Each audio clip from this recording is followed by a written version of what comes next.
ইরানের বিরুদ্ধে সাম্প্রতিক যুদ্ধের প্রতিশোধ নিতেই কি মার্কিন প্রেসিডেন্ট ডোনাল্ড ট্রাম্পকে লক্ষ্য করে গুলি ছুঁড়েছে অস্ত্রধারী ব্যক্তি? যুক্তরাষ্ট্রের প্রেসিডেন্টের কঠোর নিরাপত্তা বলয়কে কি ভেদ করতে পেরেছে সেই অস্ত্রধারী? ইরানের বিরুদ্ধে মার্কিন প্রশাসনের চলমান আগ্রাসনের মাঝেই ওয়াশিংটনে ঘটে গেল নাটকীয় ঘটনা। ফিল্মি স্টাইলে প্রেসিডেন্টের নিরাপত্তা বলয়কে ভাঙার আপ্রাণ চেষ্টা চালিয়েছে কোল টমাস অ্যালেন নামের এক ব্যক্তি, যাকে ঘিরে উত্তেজনা ছড়ায় হোয়াইট হাউসে। প্রশ্ন হলো, এখন কেমন আছেন মার্কিন প্রেসিডেন্ট ট্রাম্প?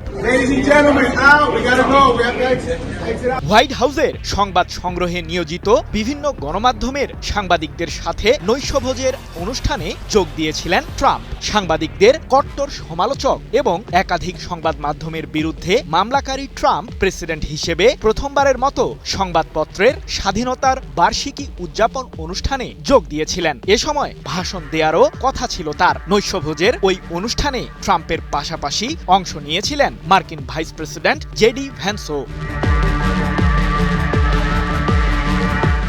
হোয়াইট হাউস থেকে কিছু দূরে অবস্থিত হিলটন হোটেলে এই অনুষ্ঠানের আয়োজন করে সাংবাদিকদের সংগঠন হোয়াইট হাউস করেসপন্ডেন্টস অ্যাসোসিয়েশন। কিন্তু মূল অনুষ্ঠান শুরুর মাত্র কয়েক মিনিট আগে সভাস্থলের বাইরে ঘটে যায় লঙ্কা কাণ্ড। একটি শটগান, একটি হ্যান্ডগান ও একাধিক ছুরি নিয়ে কোল টমাস অ্যালেন নামের ওই ব্যক্তি হোটেলটির চেকপয়েন্ট দিয়ে দৌড়ে পার হওয়ার চেষ্টা করে। এ সময় অস্ত্রধারী ব্যক্তি ট্রাম্পকে লক্ষ্য করে গুলি চালানোর উদ্দেশ্যেই তেড়ে আসছিল বলে দাবি মার্কিন প্রেসিডেন্টের। তবে অ্যালেন তার লক্ষ্য পূরণে সফল হননি। সুস্থ আছেন ট্রাম্প। ২৬ এপ্রিল এক প্রতিবেদনে এমন তথ্যই জানিয়েছে কাতার ভিত্তিক সংবাদ মাধ্যম আল জাজিরা।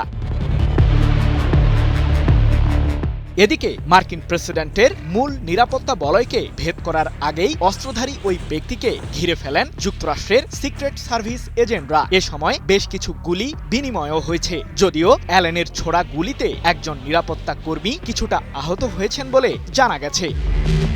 কিন্তু এই ঘটনার সাথে কি ইরানের কোনো যোগসাজশ রয়েছে? টানা কয়েক সপ্তাহ ধরেই ইরানের বিরুদ্ধে নানান ধরনের আগ্রাসন ছড়িয়ে আসছেন মার্কিন প্রেসিডেন্ট ট্রাম্প। এমনকি নৈশভোজের ওই অনুষ্ঠানের মর্মান্তিক ঘটনার পরও ট্রাম্প জানিয়েছেন ইরান যুদ্ধে জয়ী হতে তাকে কেউ ঠেকাতে পারবে না। তবে হিলটন হোটেলের ওই ঘটনার সাথে ইরানের যোগসাজশ রয়েছে কিনা এমন প্রশ্নের জবাবে মার্কিন প্রেসিডেন্ট ট্রাম্প বলেছেন, আমি তা মনে করি না। যদিও নিশ্চিত করে কিছুই এই মুহূর্তে বলা যাচ্ছে না। আমরা এ বিষয়ে শীঘ্রই বিস্তারিত জানতে পারবো। কি বুঝলেন ভাই? অনলি জেডাই চাই। অন্যদিকে ৩১ বছর বয়সী কোল টমাস অ্যালেন যুক্তরাষ্ট্রের ক্যালিফোর্নিয়া অঙ্গরাজ্যের টরেন্স এলাকার বাসিন্দা বলে প্রাথমিকভাবে নিশ্চিত করেছে মার্কিন সিক্রেট সার্ভিস।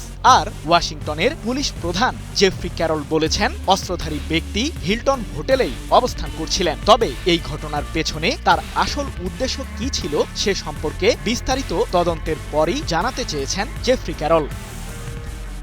সৃজন মাহমুদ, নিউজ 24।